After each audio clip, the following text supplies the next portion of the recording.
Seja bem-vindo, doutor Roberto. O projeto AME Piauí Pergunta se sente muito honrado em tê-lo conosco na noite de hoje. Eu é que me sinto honrado pelo convite, pela oportunidade, né? Eu gostaria de agradecer, me sinto muito honrado de estar aqui nessa live coordenada pela AME Piauí, que é uma associação médico-espírita muito querida, onde Kátia é uma das companheiras desde o início do trabalho do Ideal Médico Espírita, se irradiando para o Brasil, e nós podemos falar desse livro, né? É muito interessante quando você diz assim, do seu livro, e eu te falo com toda sinceridade que isso não me soa muito bem no sentido, não é nem da modéstia, mas é da realidade das coisas, né? Eu não sei, a Alcione, o Jaider teve, acho que falando com você sobre o livro, mas este livro, a gente foi discípulos iludidos nessa história, tanto eu quanto a Alcione. No final de 87, no início de 88, a espiritualidade convidou a nós dois para treinarmos a psicografia, porque eles precisariam da gente depois. Então, nós fomos orientados a fazer um trabalho de psicografia nos nossos lares, a gente combinasse um dia que seria de preferência que os dois fizessem simultaneamente nos seus lares, cada um no seu lar, e que não nos preocupássemos com o conteúdo, era um treino, e que a gente não comentasse um com o outro os textos, e que a gente também não discutisse esses temas no grupo, porque essa orientação veio ao grupo de estudos de Espiritismo e Psiquiatria, que é um grupo que foi criado em 1979, pela supervisão, pelas ideias do Dr. Jaider Rodrigues de Paulo, e o pedido foi feito dentro do grupo, mas que a coisa ficasse calada. Num determinado momento, já mais de um semestre, quase um ano, a espiritualidade, num determinado momento, pediu que a gente se reunisse, que pegasse os textos para estudar o livro. E aí, que livro? Eu não sabia que eu estava escrevendo um livro. E sei também que a Alcione não sabia disso. Nós não tínhamos a menor ideia. E eu pensei uma coisa que, conversando, ela também pensou assim, mas esse livro não deve ter pé nem cabeça, porque tem textos que eu recebi que começam com 3 pontos, tem textos que eu recebi que terminam com 3 pontos. Eu não sei o que isso vai significar. E quando nós fomos ver, né, os textos, até psicografados fora da ordem temporal, eles tinham significado, eles tinham um contexto, e eles se transformaram no livro O Homem Sadio, Uma Nova Visão. Essa primeira edição foi lançada em 1992, porque de 89 até 91, o grupo de estudos de Espiritismo e Psiquiatria fez o estudo de todos os temas do livro. E foi um estudo detalhado para avaliar o conteúdo do que a espiritualidade tinha escrito, se tinha sentido, se tinha bases dentro da doutrina, dentro da ciência, e foi só em 92 que esse livro foi lançado. Foi o primeiro livro da associação. Nesse momento ainda, a associação chamava Associação Mineira de Medicina e Espiritismo, e quem publicou essa primeira edição foi a editora cristã espírita Fonte Viva, que, com o carinho da Joselma, que é uma companheira que é muito conhecida no Brasil, porque ela é hoje a coordenadora do grupo Maria Nunes e a coordenadora da pomada do Vovô Pedro. Então, o livro foi lançado em 92. E sempre que eu pego os textos, eu não tenho noção de quem que escreveu um texto ou outro, embora quando a gente lê o final, está sempre anotado, inclusive, as datas em que esses textos foram psicografados. Então, o livro, ele tem esse papel, porque ele foi um papel, mais uma vez, da construção daquilo que a espiritualidade programava para o grupo, que em 86 se transformou, criou a Associação Mineira de Medicina e Espiritismo, que depois virou a Associação Médico Espírita de Minas Gerais. E ele é uma base filosófica do trabalho que nós realizamos desde 1982, que é um tratamento biopsíquico, sócio-espiritual, que hoje a associação tem inúmeros grupos, né? Além do grupo de estudo de espiritismo e psiquiatria, que trabalham com doenças específicas, mas cada um dentro de uma modalidade, de uma necessidade, mas sempre baseado nessa proposta de um tratamento integral. E o capítulo que ficou para que eu falasse com vocês hoje é um capítulo que foi psicografado pela Alcione. Muito interessante, isso é muito bom para a gente poder estudar. E o texto foi ditado pelo Espírito Carlos. É muito interessante também essa coisa, né? O Carlos é um grande amigo espiritual, um companheiro de várias encarnações minhas, mas também um companheiro do grupo, né?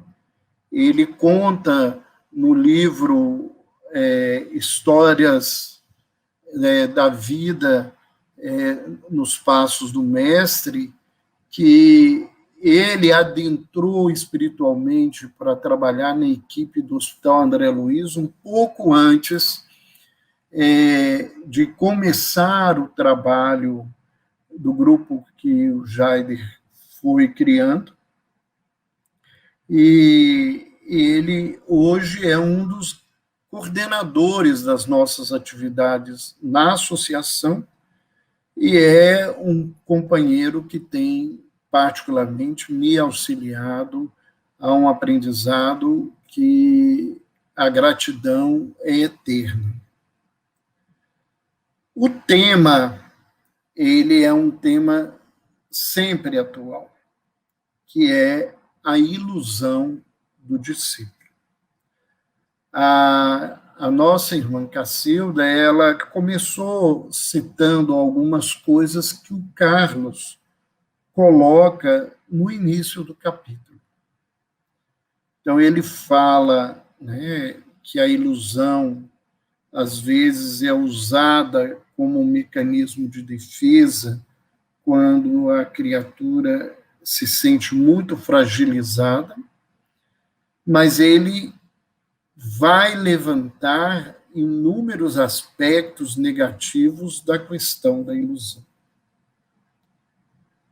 É muito interessante, porque o tema ilusão, né, ele não é um tema novo. Ele faz parte, né, de todo o construto da filosofia. A filosofia que Kardec determina na introdução de O Livro dos Espíritos como uma das precursores do Espiritismo, que é a filosofia socrática, a filosofia da escola acadêmica de Platão, né, que talvez seja uma das escolas filosóficas que perdurou por mais tempo na história, né? Ela perdurou até o século, aproximadamente o século V da nossa era, e alguns acreditam que Justiniano tenha a destruído, outros acreditam que os neoplatônicos tenham ido para o Egito e lá montado a Casa do Saber, mas era uma fala básica deles sobre a ilusão. O hinduísmo fala muito disso, as tradições tibetanas também falam disso, o budismo se baseia, né, os ensinamentos de Siddhartha Gautama se baseiam muito nesse problema humano que é a ilusão, que é chamado no Oriente de Maya, né, no hinduísmo, no budismo, que é a ilusão. E essa ilusão, para Platão, é a vida material.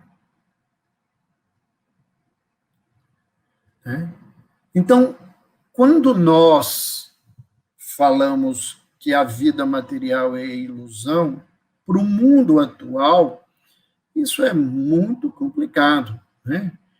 Porque nós estamos no momento da Terra em que o que é real tem a ver com o sentido. É aquilo que eu posso ver, é aquilo que eu posso tocar, aquilo que eu posso ouvir e posso sentir na minha vida. Então, se você pergunta a um grande número de pessoas na Terra no momento de hoje, qual que é a vida real, né, se é material ou espiritual, claramente você vai ouvir que é material, porque o material está aqui, eu vejo, né? A espiritual é uma incógnita, se existe ou não, se tem vida após a morte ou não, a gente não vê, não toca, não sabe como é. Exatamente o oposto da antiguidade. Até um determinado tempo da história, e isso não é só anterior ao Cristo, mas muito posterior ao Cristo, se você perguntasse ao homem, né, a um homem qualquer, um homem simples, qual que era a vida real, se era a vida espiritual ou a vida material, ele ia te responder que seria a vida espiritual, né? Que é uma busca das criaturas. Mas nós, né, na nossa caminhada, nós fomos mudando o nosso caminho, a nossa postura, o lugar da nossa caminhada, e hoje muita gente acredita que o real é o material e o ilusório é o espiritual. E podem se assustar muitos, mas mesmo no movimento espírita eu ouço pessoas que há algum tempo estudo ou frequento o movimento, pergunto, mas será que a vida espiritual é assim mesmo, essa história? Né? Tem gente até hoje que acha que a história do nosso lar é um conto de fadas, que vários romances que tem aí, que trazem inúmeras informações, né, que elas precisam, algumas vezes, serem ponderadas, mas que a gente precisa pensar nelas. A gente tem que ver que essas pessoas, o que elas acreditam é na matéria. E tem muita gente que está no espiritismo porque é um Tomé. Ele quer provas da realidade do mundo espiritual. E às vezes se decepciona porque as provas que acontecem para ele não são suficientes. Então, o que nós vamos começar perguntando a nós mesmos essa situação, né? Por que a gente, quando fala em ilusão, a gente fala em mundo material? Primeiro, né, o livro começa, né, falando sobre os primórdios, ele fala sobre Deus, sobre a criação, né, e ele vai terminar, o final do livro, ele tem um capítulo que vai falar de novo de coisas da Gênese, mas falando do adoecimento, das coisas que acontecem com a criatura. Mas, se eu falo que eu creio em Deus, o referencial da vida deveria ser Deus.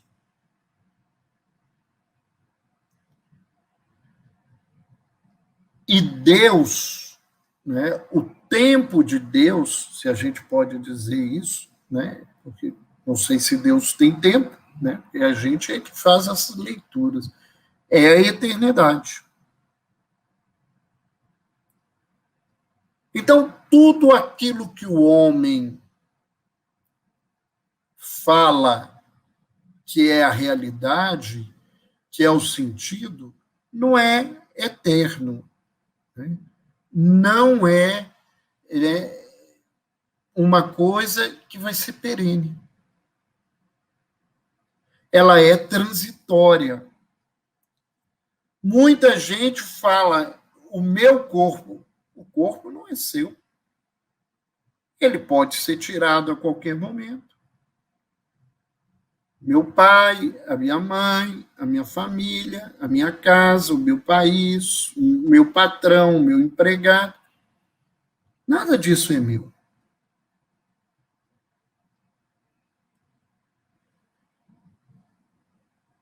Tudo isso que o homem acredita dar segurança, não fala de segurança, porque as coisas que são transitórias, elas não dão segurança a ninguém.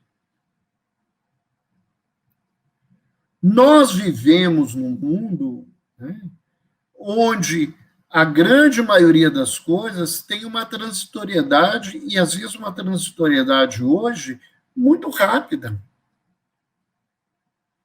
Né?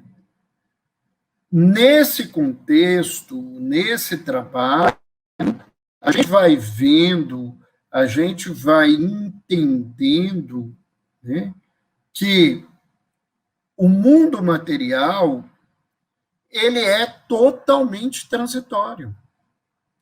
Nós vemos as pessoas, por exemplo, brigando, né, se degladiando por questões de ideias religiosas, políticas, filosóficas.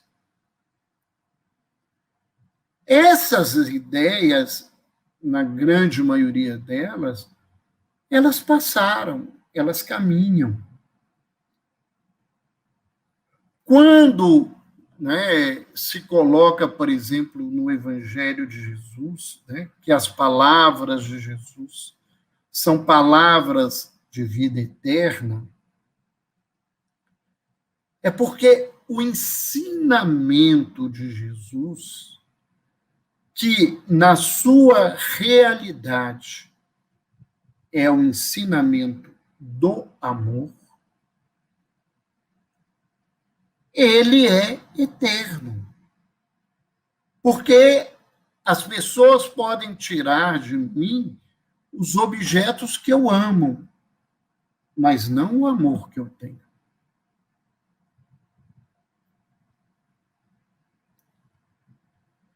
E essa construção ilusória que nós buscamos e que a nossa sociedade atual estimula, ela não é um elemento de saúde. Ao contrário, na minha visão, ela é um elemento de adoecimento.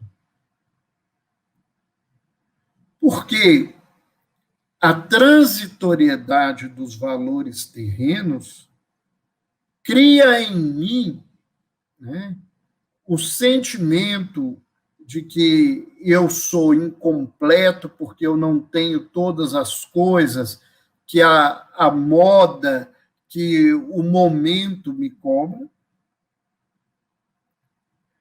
E eu vou buscar nessas coisas que são valores terrenos uma solução de felicidade que às vezes não me traz felicidade.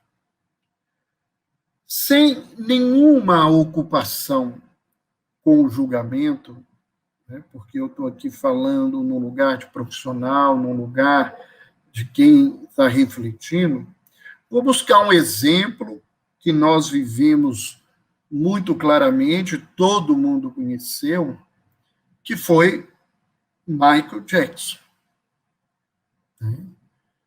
Nas suas lutas, no seu sofrimento, no seu histórico de vida, nós não temos que justificar aqui, nós só queremos lembrar disso, ele passou a vida inteira buscando um ideal de beleza, que era um ideal de beleza que era vendido pelo mundo e que ainda é vendido pelo mundo.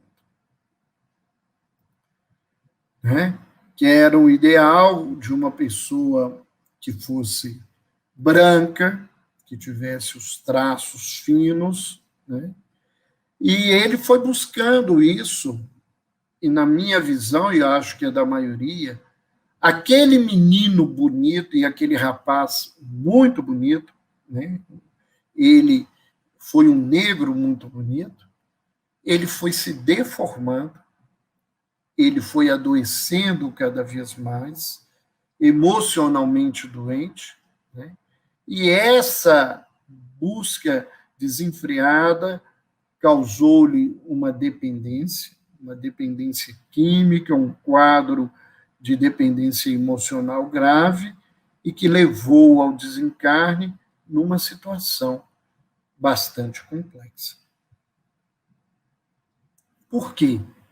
Porque a ilusão que nos vendem, né, de beleza não é a beleza. E por mais que as pessoas queiram não, os outros buscam as modas. Né? E as modas chegam um determinado momento que o consumismo já não tem o que vender, ele tem que trocar a moda para vender alguma coisa nova. Dentro do processo de ilusão, um outro exemplo é o dinheiro.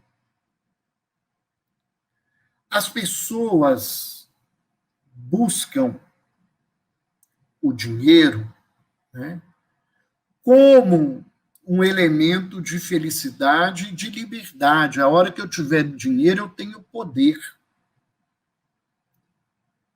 Na verdade, né, quem tem o poder e quem tem o dinheiro, né, vira escravo do poder e do dinheiro. Ele não é livre e certamente ele não é feliz. Nos meus anos todos de trabalho, uma das pessoas que mais me passou o sentimento de infelicidade, a quem eu atendi, era uma mulher muito bonita, embora já caminhando dos 50 para os 60 anos, muito bonita, era uma socialite, filha de uma família muito rica da cidade onde ela morava.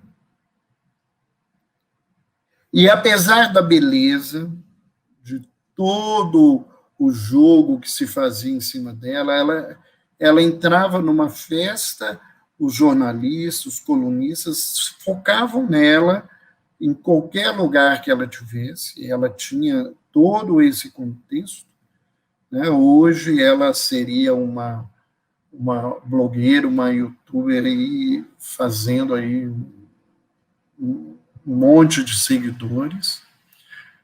Embora tendo todo o dinheiro, ela era uma mulher profundamente infeliz.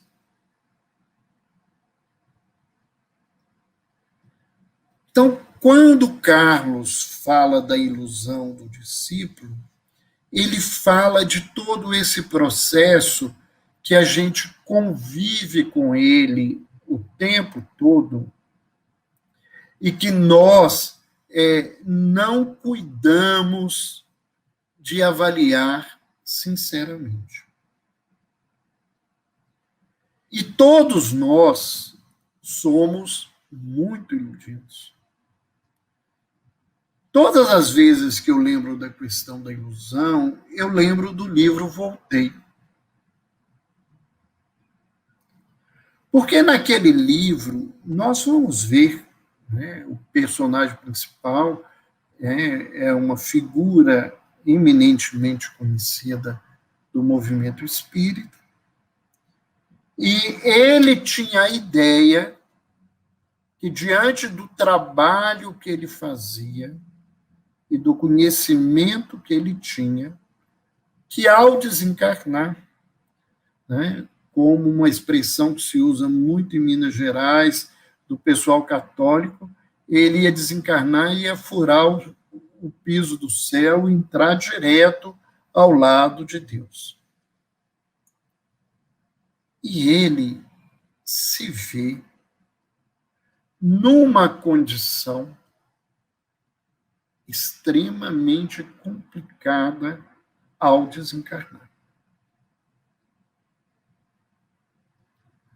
Porque muitos de nós achamos que nós somos bons e, na verdade, a nossa bondade é movida pela nossa vaidade. A gente, para fazer um bem, a gente pode até fingir que vai esconder a mão, mas deixa um pedacinho do dedinho para alguém ver, de preferência alguém que seja muito falador e que espalhe o que eu fiz.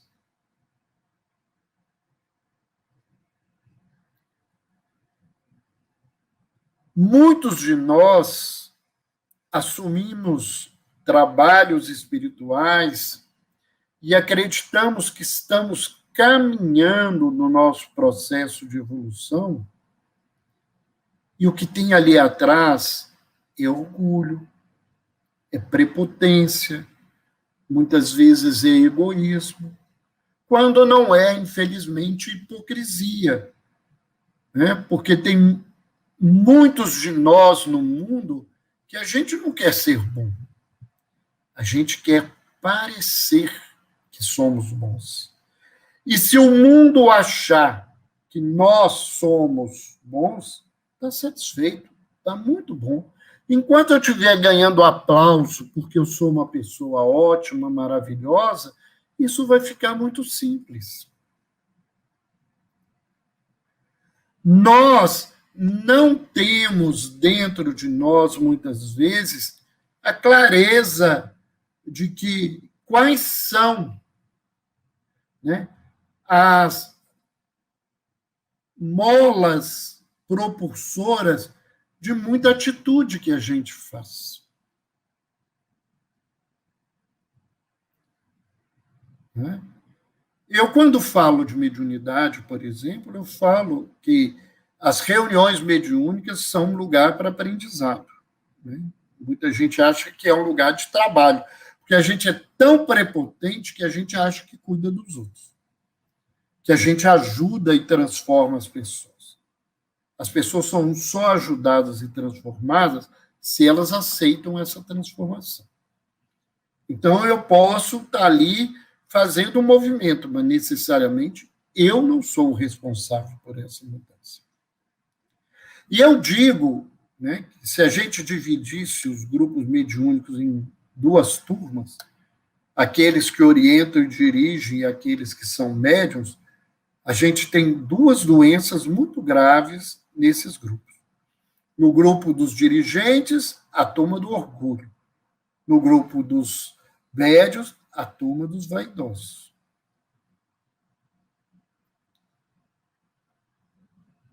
Muita gente não admite isso na vida. Eu não sou vaidoso, e ele é orador. Né? E um dia, eu conversando com um grande irmão espiritual, que é o Décio Iandoli, né, um grande companheiro, aqueles que são da AME Piauí o conhecem, e as pessoas do movimento espírita conhecem muito, e conversando com o Décio virava e falava assim, ninguém sobe no palco se não tiver um pouco de vaidade. Então, se eu souber usar a minha vaidade para o bem, é até bom. Mas a grande maioria de nós é vaidoso e nem vê que é vaidoso. Nem vê que é vaidoso. Há um contexto falando dessa ilusão para a gente entender o quanto que isso é uma situação. Eu falo que o movimento espírita cresceu no Brasil às custas da vaidade dos médiuns. Também cresceu à custa do orgulho dos dirigentes. Mas o que eu quero dizer? Porque eu, nessa história, né, eu tenho praticamente quase 45 anos de movimento espírita, né, e viajando pelo Brasil, pelo mundo inteiro, a gente vê isso. O médium, se ele não é idolatrado, se ele não é vangloriado, se ele não recebe aplauso, né, os outros não fazem esse mise-en-scène para ele fica com raiva, sai e vai montar outro grupo. E o dirigente, se o grupo não concorda com ele, o grupo está todo obsediado, né? Porque, infelizmente, é assim, é o resto que está errado, não sou eu, e eu vou montar outro grupo. Mas o que moveu isso não é o trabalho doutrinário, não é a divulgação da doutrina, é, na verdade, a vaidade de uns e o orgulho de outros.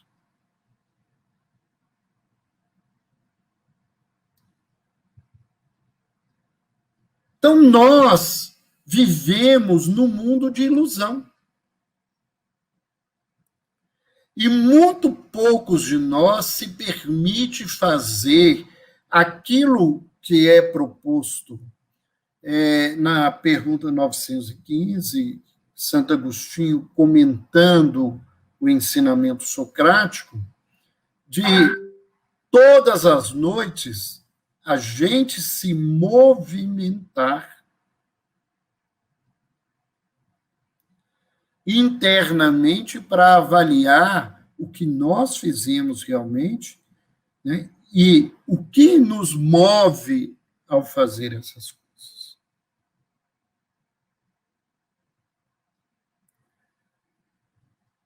Quantas pessoas se dizem crentes, e aí eu estou falando de crentes em geral, e quando a vida traz a ele um desafio maior, a primeira coisa que ele faz é assim, eu vou abandonar a igreja, não vou frequentar mais o centro espírita, porque Deus, eu fiz e não recebi nada. Como é que você fala de um Deus de amor, de misericórdia, que está acima de tudo, que tem todo poder, consciência, onipotência, tudo isso, e ele tem que se preocupar com você, te dar o que você quer? Aonde está a realidade da história? Quem que é o referencial? É o Criador ou é a criatura? Usando uma linguagem, eu não sou constelador, mas convivo com muitos deles e gosto muito da teoria, gosto da visão que Bert Helling traz para muita coisa, né? Quem veio primeiro? O Criador ou a criatura? E nessa fala, a honra, quem tem que honrar é o filho, não é o pai. Quem que tem que obedecer é o filho, não é o pai. Quem que tem que servir é o filho, não é o pai. Então, nós nos iludimos que nós somos, que temos fé, né? Eu falo muito disso, né? Que a gente é cheio de crença, mas a gente não tem fé. Crença é uma coisa racional, né? O axioma fala isso. Para uma causa, para um efeito inteligente, tem uma causa inteligente, né? Como o universo é uma criação inteligente, tem que ter um criador inteligente. Mas isso é crença, isso não é fé. Porque muita gente fala isso, mas na hora que a dor bate, ele não lembra de que o Criador tem o seu caminho, tem os seus propósitos, que eu posso não entender, mas que eles têm um sentido de crescimento na minha caminhada.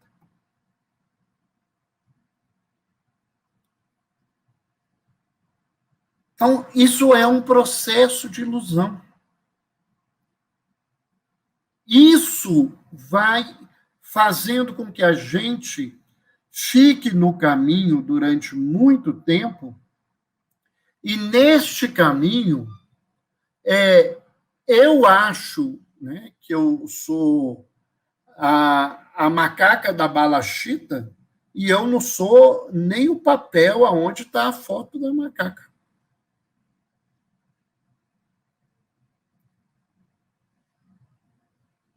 Então, nós somos criaturas cheias de ilusão.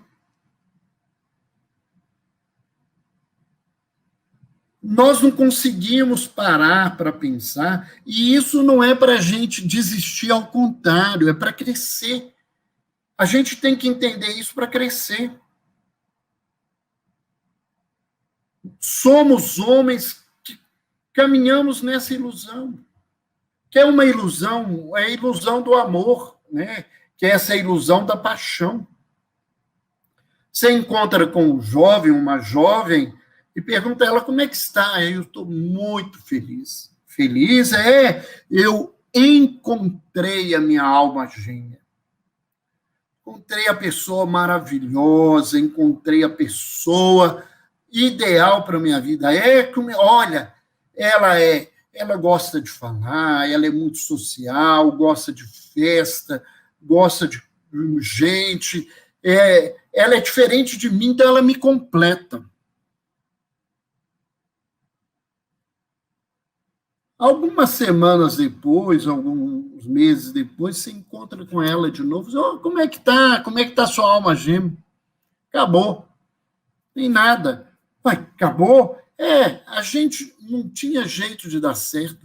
Ela era muito alegre, muito faladora, ela gostava muito de festa. Ela é totalmente diferente de mim, não dá certo. Sabe por quê? Porque a gente, quando encontra alguém, a gente não ama o alguém. A gente se apaixona pela imagem que eu busco para mim e que eu vejo no outro.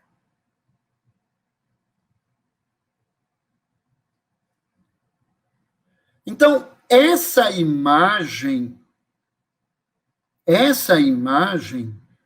né, essa é uma imagem que faz a criatura viver num profundo sofrimento. Eu tenho que viver o mundo naquilo que o mundo é. O mundo é um instrumento de crescimento. Não tem nada de errado na vida material. Ao contrário, a vida material, ela me faz caminhar. Mas eu não posso ficar preso a ela, porque ela é transitória. E a nossa caminhada é uma caminhada de eternidade. Enquanto a alma escolher o mundo da ilusão, ela vai ser só iludida.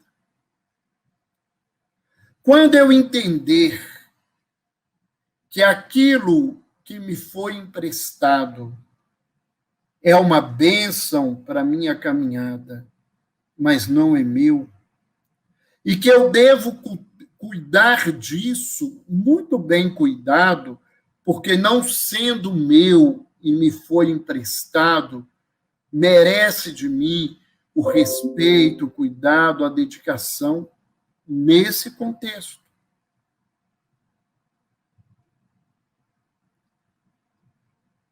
Quando eu entender que as pessoas que estão na vida não me pertencem, elas fazem parte da minha família, mas elas não são minhas propriedades, a relação da vida vai ser de maior respeito. Nesse contexto, nós vamos aprender a amar, porque uma das características mais importantes do amor é a liberdade.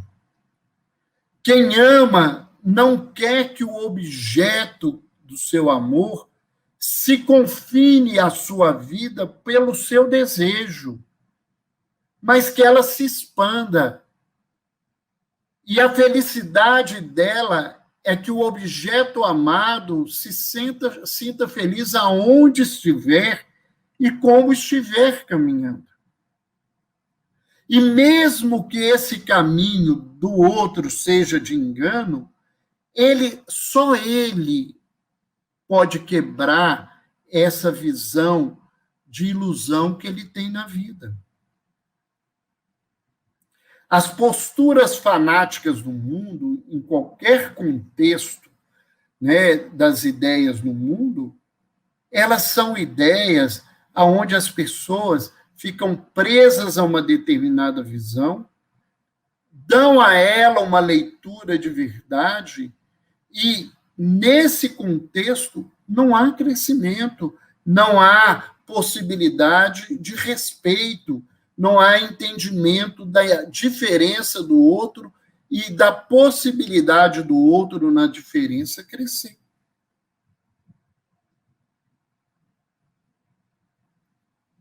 Então, nós, né, quando nos prendemos à ilusão, nós fazemos um caminho do apego. E o apego nos para, né? Ele nos faz paralisar. E ele nos vai manter naquele lugar, com aquela pessoa, com aquela situação, com aquele valor que a gente escolhe. A mitologia egípcia, ela conta que quando uma pessoa morre, quem vai recebê-la é Anubis. E Anubis leva para um ambiente onde tem uma balança. Então, ela,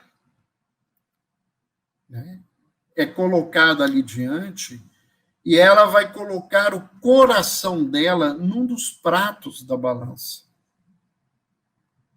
E o Deus, ele vai tirar uma pena que ele carrega na cabeça e vai colocar no prato. Se o coração pesar mais que a pena, a pessoa vai ter que voltar para a vida material. Vai ter que reencarnar.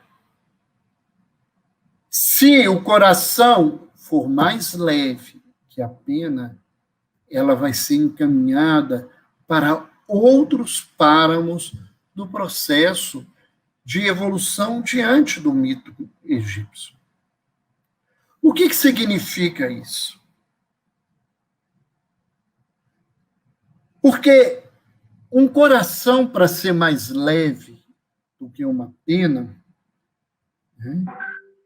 Não a questão física, mas a gente está falando aí de uma questão muito mais profunda, os valores dele são os valores de essência. É o respeito, a justiça, a verdade, o bem, o amor. E enquanto nós estivermos presos às coisas do mundo, às pessoas no mundo, a toda essa situação, a gente tem que voltar. Quando Jesus nos diz que para continuar a caminhada, né, a gente tem que abandonar pai e mãe, fazer todo um processo, e a única coisa que a gente tem que trazer é a nossa cruz, que é o nosso desafio. Porque se eu ficar apegado ao mundo, aonde eu me apeguei, eu vou ficar preso. Foi isso que Jesus disse. Aonde estiver o seu tesouro, aí está o seu coração. Mais uma vez o coração. Por quê? Porque no Oriente, o coração tem esse significado, né, desse contexto, né, desse aprendizado. Né? Algumas tradições, eles rogam, né, numa oração, os mortos, dizendo isso: ó coração, testemunha ao meu favor.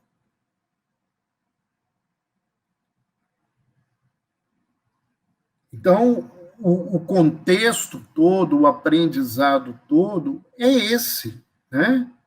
Então, eu fico preso. O julgamento não foi o julgamento, não é a Anubis que faz o julgamento. É o meu coração que determina se eu posso ou não continuar. Há um parâmetro, né? E todos os grandes avatares do mundo, todos eles, né, abriram mão de muitas coisas pelo ideal que eles carregavam na vida. A história mostra todo esse contexto. O quanto que essas criaturas sofreram, o quanto que elas tiveram que se esforçar nesse processo de mudança.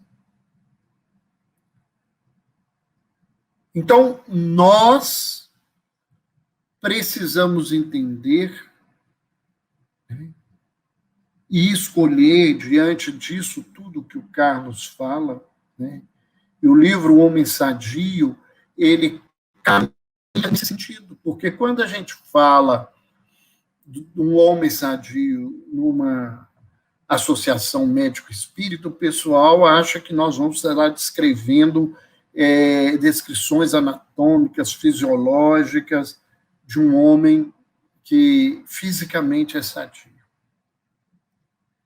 E a viagem que esses amigos espirituais nos levaram foi de pensar nisso. Que a saúde real, como Emmanuel diz, é a plena harmonia da alma. E no livro, o espírito de Joseph Weber, ele diz que saúde é real conexão da criatura com o seu Criador.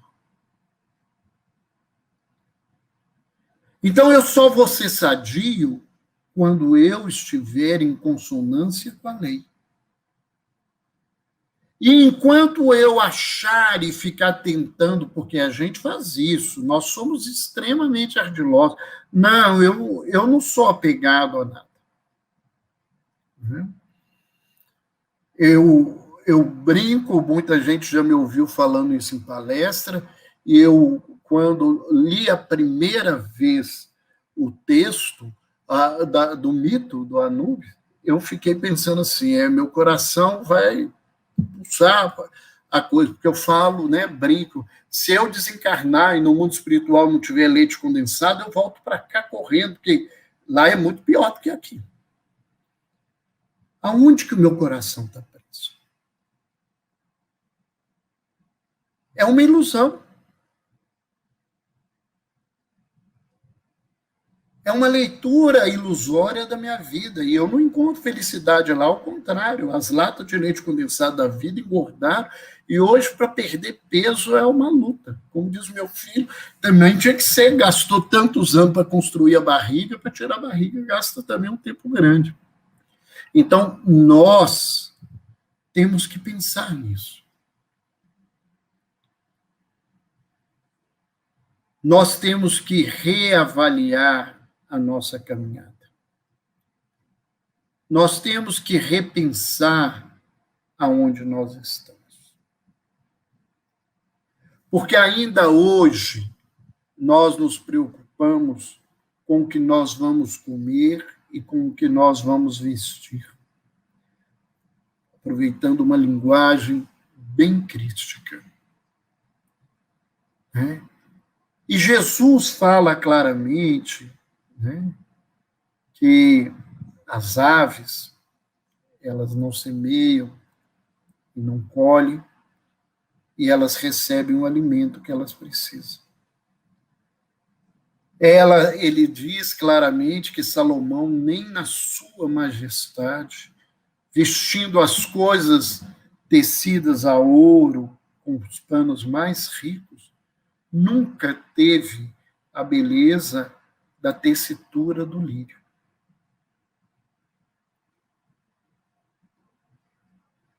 Mas, infelizmente, o homem do mundo continua nesse lugar.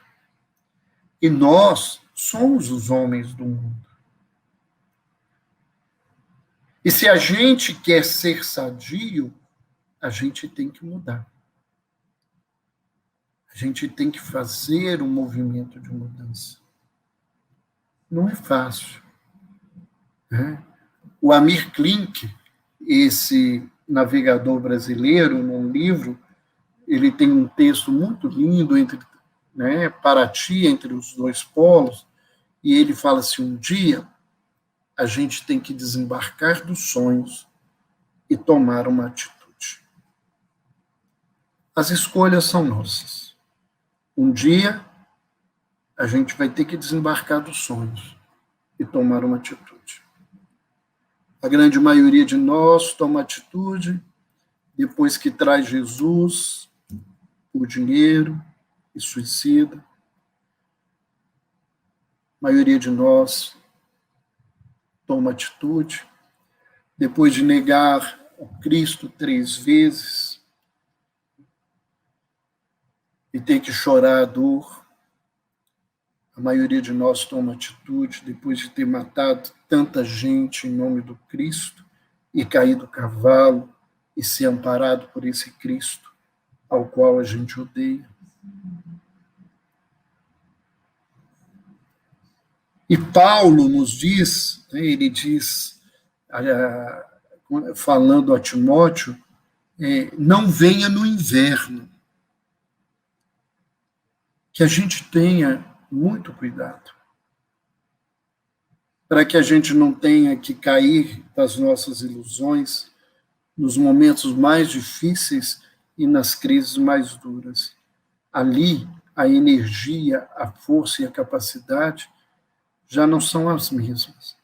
E talvez a situação só vai se resolver quando a gente passar pela balança e ver que o coração está mais pesado que a pena, e voltar para aprender a viver com as coisas que nos são emprestadas, sem se prender a elas, entendendo que o valor da vida é o valor da eternidade e que a proposta divina, através do Cristo, é o amor. Muito obrigado. Me coloco aí à disposição alguma questão, se a gente tiver condições de responder. Gostaria de agradecer mais uma vez a AME Piauí pela oportunidade. Gostaria, se me permitissem, de convidar as pessoas que gostaram, quiserem nos ouvir, todas as terças-feiras, às 20 horas, no meu canal. Eu estou falando sobre algum tema sobre saúde mental e espiritualidade. Né? O canal é Dr. Roberto Lúcio. Né? Então, nós agradecemos aí a Cacilda, que nos recebe, a pessoa da Kátia e todo mundo da AME Piauí, esses amigos que a gente construiu durante todos esses anos. Nós é que agradecemos, doutor Roberto, pelas excelentes colocações, reflexões, provocações da noite de hoje. O senhor falando, eu me lembrava das minhas aulas de filosofia, né? Quando você voltou lá para Platão, para Sócrates. E tem um questionamento dentro de mim, depois que eu cheguei na doutrina espírita, que eu disse, meu Deus, como nós somos alunos imprudentes. As mesmas lições vêm sendo repetidas há tantos anos, né? Onde nós temos construído a nossa casa, o nosso mundo interior, né? Construindo num mundo ilusório, onde tudo flui, porque é próprio do mundo material, tudo ser impermanente, e queremos encontrar permanência no mundo onde, por natureza, é impermanente. Né? É até um paradoxo, é uma incoerência, né? Então, que na noite de hoje, fica essa reflexão para todos nós, né? Onde nós temos construído, colocado, né, a nossa vida. Porque a ilusão é isso, né? Essa fuga da responsabilidade. Né? Sartre, ele usava muito o conceito de angústia, né? Que é próprio de quem é livre. Né? A liberdade, ao mesmo tempo que ela nos oportuniza nos construirmos, né? Sermos os artífices dos nossos destinos, ela nos angustia quando somos ainda seres imaturos espiritualmente, porque procuramos justamente essas ilusões que o Carlos também nos trouxe através da doutora Alcione e do doutor Roberto Lúcio. Então, a única palavra que a gente pode deixar para o senhor na noite de hoje, doutor Roberto, é gratidão. Gratidão por essas reflexões, por esses momentos em que a gente para um pouquinho para nos encontrarmos mesmo, para essa busca do nosso eu espiritual, que, como diz a professora Lúcia Helena, que eu gosto demais, a maior obra que nós viemos fazer aqui, construir aqui, é a nós mesmos, né? O resto é engano. Então, vamos às nossas perguntas da noite de hoje. O Daniel Rosa, ele pergunta assim, doutor Roberto, os desejos contidos e incontidos, na satisfação inferior do ego, que se torna uma ilusão na necessidade evolutiva, tem causa na ausência de reforma moral da encarnação anterior para esta?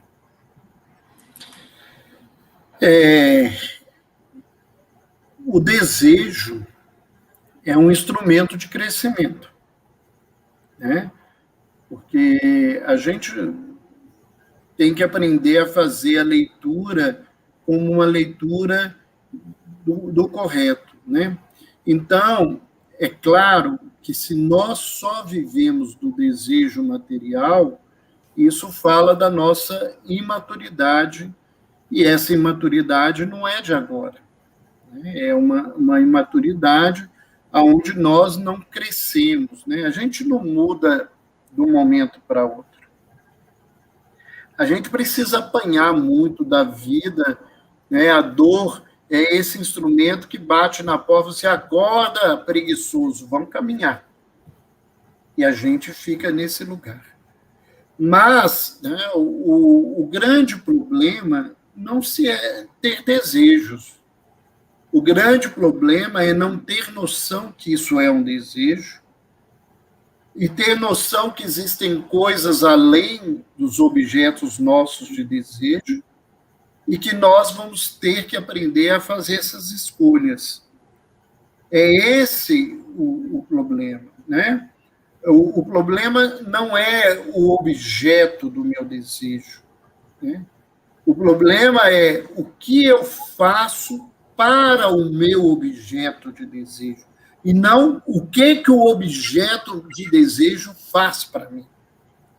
É qual que deve ser o meu movimento de crescimento nessa situação.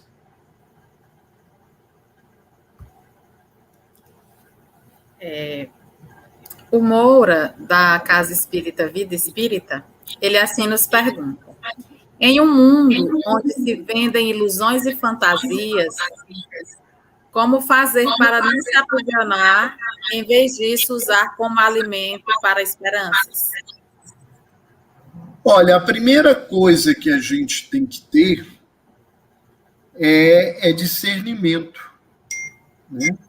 A gente tem que aprender a ler a vida com os olhos mais profundos e ver que tem coisas aí que são ilusões e são fantasias, né? E que a gente não consegue, muita gente não consegue ver isso, né? Coisas básicas, né? Eu falo que uma coisa básica é o dinheiro do mundo. Ele não existe. Se todo mundo resolver ir no banco buscar dinheiro, não tem dinheiro para o mundo inteiro.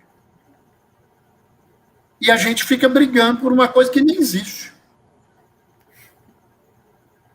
né? São coisas básicas da vida. Então, não tem nada de mal eu ter uma fantasia, mas eu tenho que saber que isso é uma fantasia. E eu tenho que buscar, mesmo nas fantasias, alguma coisa que me aprimore. Porque se eu sentir que a fantasia é mais do que eu vou ficar preso a ela e aí eu estou perdido. O indivíduo prisioneiro, ele não consegue ser livre. E quem não tem liberdade não consegue voar. E nós somos feitos para voar. Isso eu tenho certeza, né? Nós fomos feitos para sermos livres, nós fomos feitos para amar. É essa a proposta da vida, né? Você falava, eu também gosto muito da professora Lucilena Galvão, ela fala, né, que o grande projeto do homem é ser o homem. E ser humano não é eu bater palma pelos meus defeitos, eu me aprimorar como humano nas virtudes que eu tenho na caminhada.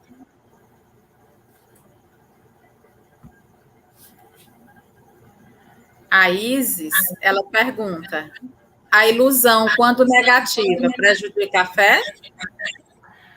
Olha, quem vive de ilusão não tem fé. Então não dá para prejudicar. Enquanto nós somos homens iludidos, a gente pode ser cheio de crença, mas a gente não tem fé. Fé, né, é a certeza das coisas, né, que estão por vir. É ter essa consciência daquilo que eu não vejo, né? Nós temos ilusões, né? Muitos de nós falamos assim: eu acredito num Deus que ele é imaterial. Mas na cabeça da gente, nós ainda vemos um velhinho vestido daquilo, e sem ele a gente não caminha. Né? A nossa visão e o Deus que a gente tem é um Deus humano. Ele não é um Deus divino. Porque a maioria de nós coloca em Deus aquilo que a gente é, né? Ou aquilo que a gente teme. Então, se eu sou muito medroso, Deus é um guerreiro bravo, né? Deus é um comerciante que, se eu pagar ele alguma coisa, se eu fizer uma campanha do quilo, se eu der uma esmola, ele vai fazer o que eu quero. Né? Deus ele é um mentiroso, ele é um hipócrita na história dele, porque ele diz que as leis dele são eternas, mas se eu fizer um esforcinho, ele faz um milagre para mim, muda a lei. É só eu saber pagar. Então, esse Deus é humano, ele ainda não é aquilo que os espíritos querem que a gente entenda no capítulo 1º do Livro dos Espíritos. E falta à humanidade um sentido, porque Deus não é a crença racional. A gente não tem fé porque a gente não sente Deus. E a gente não sente Deus porque a nossa vibração está muito distante dele, nós estamos preocupados com os nossos interesses, não com os interesses de Deus. A grande maioria de nós, infelizmente, ainda estamos nesse lugar.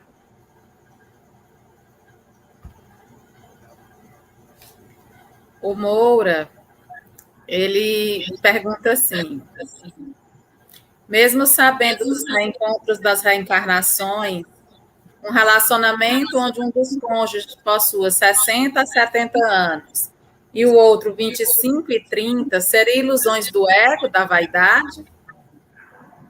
Olha, pegar um caso específico é muito difícil de se fazer avaliação. Né? Eu diria, no meu atrevimento, né, porque diz que quem é ignorante é atrevido, eu sou ignorante, então, no meu atrevimento, eu acho que a maioria dessas coisas, da maneira que elas acontecem, elas são ilusão. Elas são frutos da vaidade. Mas isso não acontece com todo mundo. Né? E a gente se justifica muito com esses encontros e reencontros de vida para aprontar muita coisa aí. Né? Tem muita gente aí arrumando alma gêmea de 15 em 15 dias, de mês em mês, de ano em ano, larga um e arruma outro, porque eu encontrei minha alma gêmea. Né? E fica algemado às confusões que ele apronta nessa caminhada.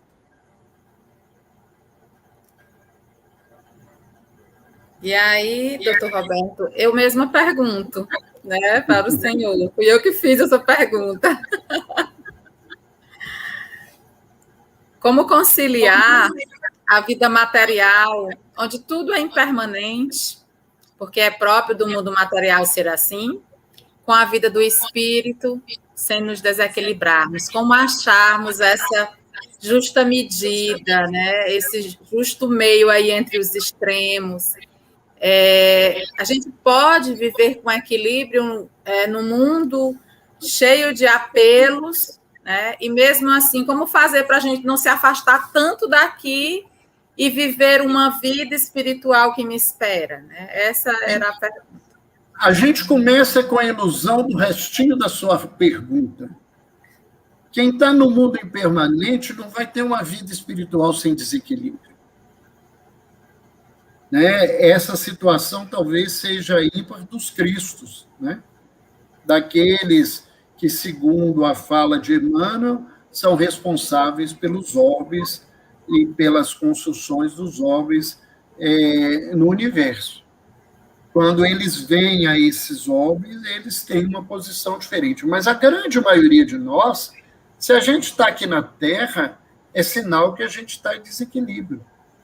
Quando Jesus fala assim, a felicidade não é deste mundo, ele não está falando que é no mundo espiritual só que tem felicidade, não. É porque nesse plano de vibração que nós encontramos, não tem jeito de ser feliz. A matéria, a impermanência, as lutas da impermanência, elas não colocam a gente no lugar da felicidade, que é a felicidade que, no livro Homem Sadio, os espíritos dizem que se assemelha à questão da saúde, do reino de Deus. Aqui não tem lugar para isso.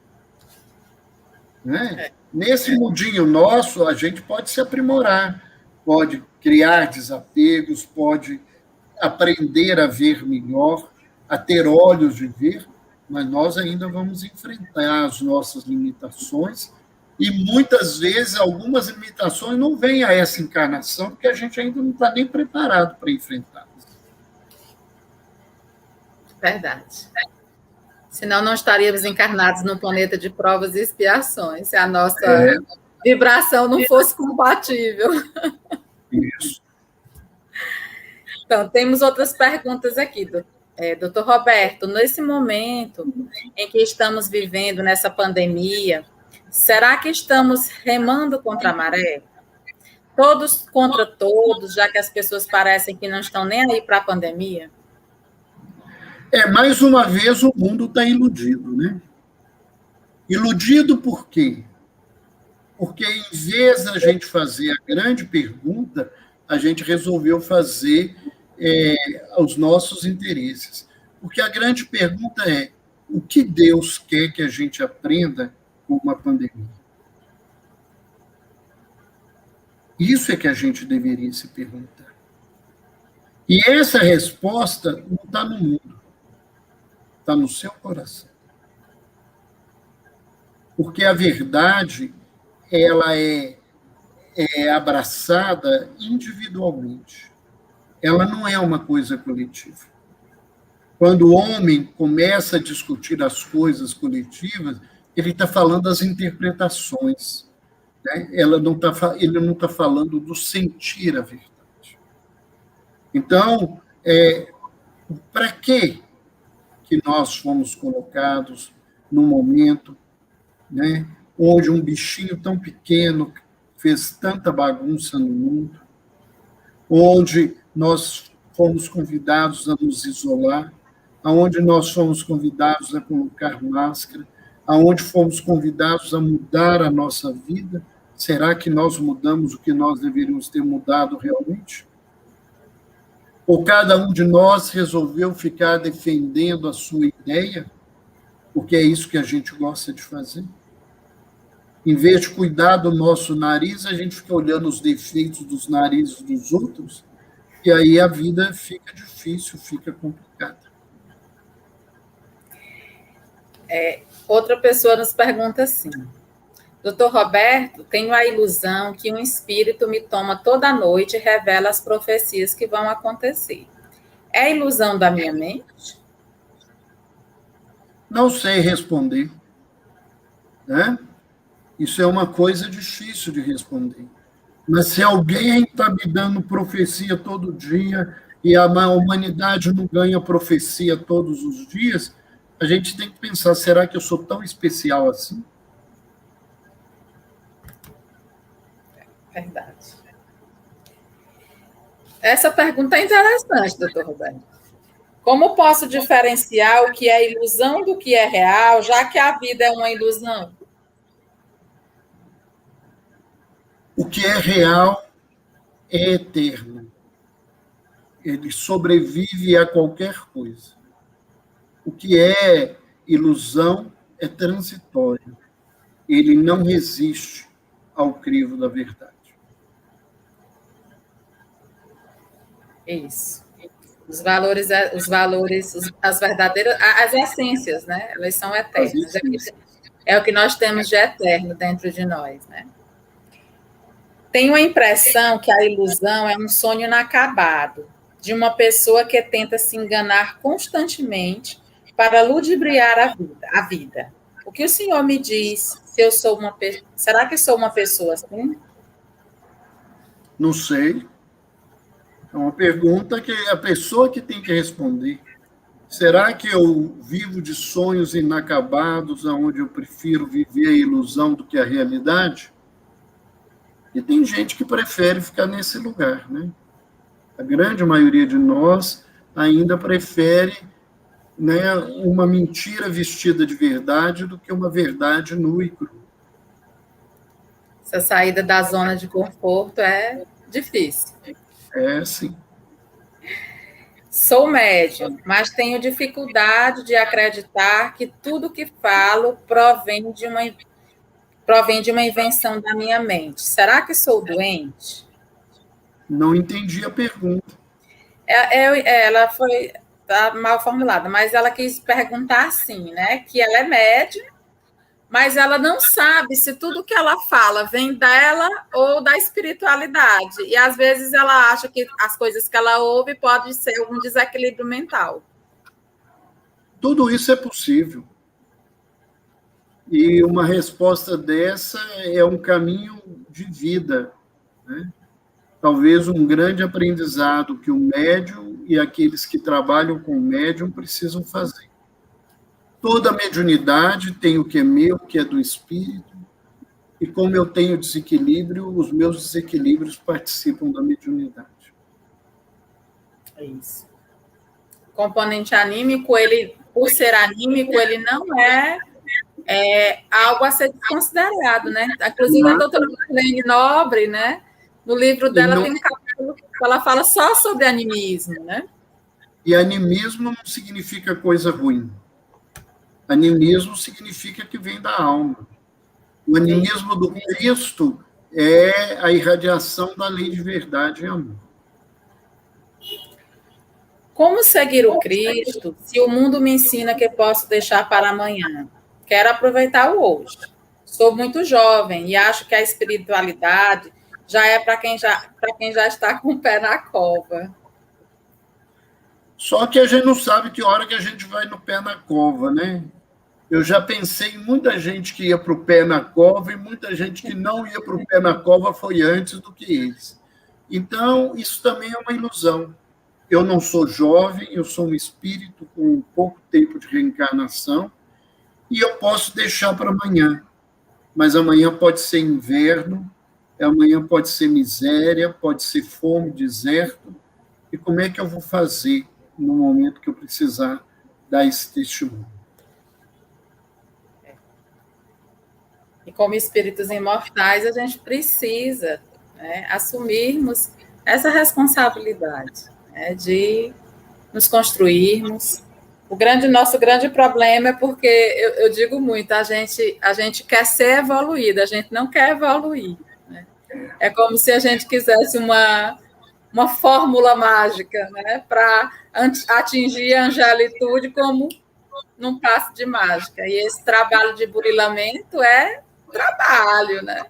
O fazer brilhar a luz é árduo. E depois a gente fala que não acredita em milagre. Então, doutor Roberto, nós finalizamos as nossas perguntas. Ficaríamos ainda um bom tempo com você, né? Quando o assunto é bom, as horas passam que a gente não vê, mas infelizmente nós chegamos ao nosso horário. Tem muitas pessoas perguntando, doutor Roberto, o seu canal do YouTube. Me diga bem aí que eu vou colocar aqui no post. Dr. Roberto Lúcio. Dr. Roberto Lúcio. Isso. Pronto. Então, visitem o canal do Dr. Roberto, se inscrevam, assistam as lives, com certeza são maravilhosas, de um conteúdo não só médico, mas espiritual muito bom para quem deseja sair um pouquinho dessa encarnação mais consciente de si, com menos ilusões, né? Mais conscientes do que realmente viemos fazer aqui. Às vezes a gente perde muito tempo, às vezes não, na grande maioria das vezes, perdemos muito tempo, né? E esse amanhã, ele pode não existir, né? Como o doutor Roberto também acabou de falar, né? A gente não sabe a hora, portanto, Jesus já nos dizia, orai e vigiai, né? E trabalhe também, né? Se reconstrua a cada dia, se modifique, né? Cresça, para que assim nós consigamos andar cada vez mais perto do Criador. Né? Essa é a nossa proposta, essa é o que Jesus espera de cada um de nós. Então, nós aproveitamos esse momento para convidarmos, né, os nossos amigos que nos assistem pelas redes sociais da AME Piauí, né, e também pela Rede Amigo Espírita TV, para estarem conosco na próxima quinta-feira, às 19h30. Teremos como convidado o André Ramos, um físico, né, e ele vai nos falar sobre matéria cósmica, física quântica e espiritualidade. Então para quem desejar, o convite fica aberto a todos. Doutor Roberto, a gente passa a palavra para o senhor para as suas considerações finais. Quem quiser deixar alguma mensagem para o doutor Roberto, pode deixar no chat, que ele posteriormente pode ler. Eu que agradeço, né? É para mim uma alegria. Todas as vezes que eu posso falar desse tema, eu vou pensar em mim, né? Porque a gente tem que pensar nisso, né? Eu sou um discípulo iludido e eu estou tentando me movimentar para abrir os olhos e ver um pouquinho mais além, né? A gente, quando lida, por exemplo, como eu, com a saúde mental, a gente aprende que a diferença entre todos aqueles que estão extremamente doentes da alma e a gente que é colocado para tratar, que a única diferença é que a gente já abriu os olhos para pensar nisso. Mas as nossas dores, os nossos sofrimentos são os mesmos. E é muito bom eu poder dividir, porque o que eu falo, eu tento falar daquilo que eu tenho buscado acreditar, né? Buscado aprender, né? Para movimentar a minha vida, as minhas relações, o meu comportamento. Sei que estou longe de ser aquilo que o Evangelho, segundo o Espiritismo, chama de homem de bem, mas eu tento, a todos os dias, domar um pouco mais as minhas imperfeições. Que todos tenham paz, que tenham uma noite de paz e que a AME Piauí possa continuar esse trabalho lindo e aqueles que tiverem oportunidade, que assistam a semana que vem a André, porque vão ter a oportunidade de aprender muito. Um beijo em você, um beijo em todo mundo da AME Piauí, na pessoa da nossa querida doutora Kátia Amaral. Mais uma vez, doutor Roberto, muito obrigada pela sua presença, que tanto enriqueceu o nosso programa na noite de hoje. Mais uma vez, aos amigos que nos assistem, né, pelos canais da internet, gratidão. Fiquemos em paz e uma boa noite a todos. Boa noite.